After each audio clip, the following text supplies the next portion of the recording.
Here's a quick presentation of the new meteorological and oceanographic data display functions in Argosweb.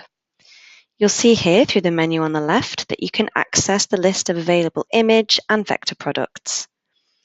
The information link will open a new page with the products details in CLS's data store. Here we'll choose sea level anomalies. Just above, you'll see this icon here that lets you choose to display or hide the key in the bottom right corner. We'll keep ours displayed so that we can show you some of the settings. When you click on the key like this, you'll see more options appear. For example, you can change the color palette as shown here, and you can then change the colors for the zone on which you've zoomed in on. Finally, you can play around with the transparency of the layer displayed. Now that we've chosen our settings, we can close the menu and focus on the trajectory.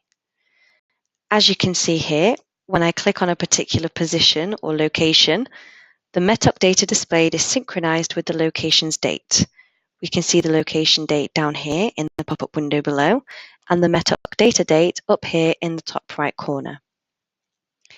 If I click in the pop-up window and move along the track, the Metoc data evolves as the days progress and the new products appear.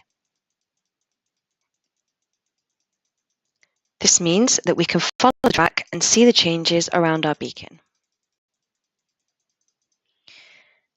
I can also click on another point within the track to display the Metoc data for that date.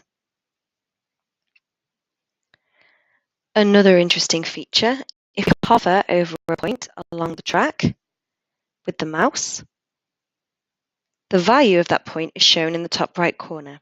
For example, you can see 0.2 feet just under the Metoc date, which means that this is the sea level anomaly for this particular point.